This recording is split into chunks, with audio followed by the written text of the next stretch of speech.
Mbappe, Dembele, Olise ഈ ലോകകപ്പിലെ ഏറ്റവും മൂർച്ചയേറിയ ആക്രമണ നിര, ആരെയും പേടിപ്പിക്കുന്ന സ്വപ്ന സംഘം. കിരീട സാധ്യത ഏറ്റവും കൂടുതലുള്ള ഫ്രാൻസ് വലിയ ആത്മവിശ്വാസത്തോടെയാണ് സെമി കളിക്കാനെത്തുന്നത്. എന്നാൽ ഇവിടെ ചെറിയ പ്രശ്നമുണ്ട്. ഇത്തവണ എതിരാളി സ്പെയിനാണ്. കളിക്കളത്തിൽ മധ്യനിര നിയന്ത്രിക്കുന്ന ടീമുകൾക്കാകും നോക്കൌട്ട് സ്റ്റേജുകളിൽ എപ്പോഴും മുൻതൂക്കം. മത്സരത്തിന്റെ ടെമ്പോ നിലനിർത്തിപ്പോകുന്നവരും ഇവർ തന്നെയായിരിക്കും. അങ്ങനെ നോക്കിയാൽ റോഡ്രി പെഡ്രി കോംബോ തന്നെയാണ് ഈ ടൂർണമെന്റിലെ ഏറ്റവും വലിയ അപകടകാരികൾ. ഫ്രാൻസ് എത്ര വേഗത്തിൽ പ്രസ് ചെയ്താലും അതിന് തടയിടാൻ ഇവർക്ക് കഴിയും. ഡിഫൻസിന് കവചമായി നിന്ന് കൗണ്ടർ അറ്റാക്കിന് തുടക്കം കുറിക്കാനും ഇവർക്ക് സാധിക്കും. എംബാപ്പയും ഒലീസയും സ്പെയിൻ മിഡിലിൽ വെച്ച് പൂട്ടുമോ എന്നാണ് കണ്ടറിയേണ്ടത്.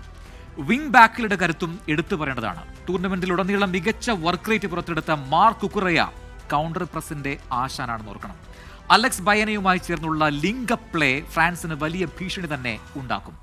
വലത് വിങ്ങിൽ നിന്ന് പാഞ്ഞു വരുന്ന ഒസ്മാൻ ഡെംബലയെ കുക്കറയെ തളച്ചാൽ ഫ്രാൻസിന് ജയം എളുപ്പമാകില്ല. ഏരിയൽ ഡുവൽസ് കളിക്കാനുള്ള പെട്രോ പൊറയുടെ മികവും എടുത്തു പറയേണ്ടതാണ്. കഥ അവിടെയും തീരുന്നില്ല. ഇടങ്കാലുകൊണ്ട് ലോകോത്തര ക്രോസിംഗ് മാത്രം തൊടുത്ത് ശീലമുള്ള ലമീൻ യമാൽ ഫ്രഞ്ച് ഗോൾ മുഖത്ത് നിരന്തരം ആക്രമണം വിതയ്ക്കും. ബോക്സിലേക്കുള്ള അളന്നു മുറിച്ചുള്ള യമാലിന്റെ പാസുകൾ തടയാൻ വില്യം സാലിബയ്ക്ക് കഴിയുമോ എന്നാണ് മറ്റൊരു ചോദ്യം. എന്നാൽ നല്ലൊരു ക്ലിനിക്കൽ സ്ട്രൈക്കർ ഇല്ലാത്തതാണ് സ്പെയിനിനെ അലട്ടുന്ന പ്രധാനപ്പെട്ട പ്രശ്നം. മധ്യനിരയിലൂടെ കളിമനഞ്ഞ് വിങ്ങുകളിൽ കൂടുതൽ സ്പേസ് സൃഷ്ടിക്കുകയാണ് പരിശീലകൻ ലൂയിസ് ഡി ലാഫ്യൂൻഡയുടെ തന്ത്രം. ഇത് യമാൽ ഉൾപ്പെടെയുള്ള താരങ്ങൾക്ക് 1-to-1 അറ്റാക്കിന് അവസരം നൽകുകയും ചെയ്യും.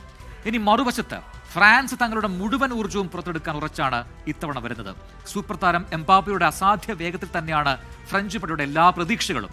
ചെറിയ പഴുതുപോലും ലക്ഷ്യത്തിലെത്തിക്കാനുള്ള ഫ്രഞ്ച് ഫിനിഷർ സ്പെയിനിനെ തുടക്കം മുതലേ വിറപ്പിക്കുമോ എന്നാണ് കാത്തിരിക്കേണ്ടത്. കളി നിയന്ത്രിക്കുക എന്നതിലുപരി മത്സരത്തിൽ വരുത്തുന്ന ചെറിയ പിഴവുകളിൽ നിന്ന് ഗോൾ കണ്ടെത്താനായിരിക്കും ഫ്രാൻസ് ശ്രമിക്കുക. ലോക ഫുട്ബോളിൽ തന്നെ അപൂർവമായി 2 കാലുകൾ കൊണ്ടും ഒരുപോലെ ഡ്രിബിൾ ചെയ്യാൻ സാധിക്കുന്ന ഒസ്മാൻ ഡെംബലെ മത്സരം ഏത് നിമിഷവും ഗതിമാറ്റാൻ ശേഷിയുള്ള താരമാണ്. ഇവർക്കൊപ്പം മൈക്കൽ ഒലീസെ, ഡെസിറെ ഡുവെ എന്നിവർ കൂടി ചേരുമ്പോൾ അപ്രവചനീയമാണ് കാര്യങ്ങൾ.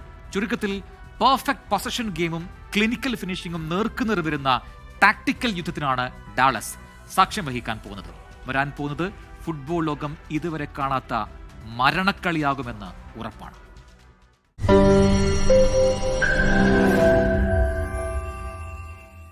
ലോകത്തെവിടെയായാലും ഏത് സമയത്തും 24 വാർത്തകളും ഓഗ്മെന്റഡ് റിയാലിറ്റി പാക്കേജുകളും എക്സ്പ്ലെയിനറുകളും വിശദമായി കാണാൻ ഞങ്ങളുടെ യൂട്യൂബ് ചാനൽ നിങ്ങൾക്ക് സബ്സ്ക്രൈബ് ചെയ്യാം.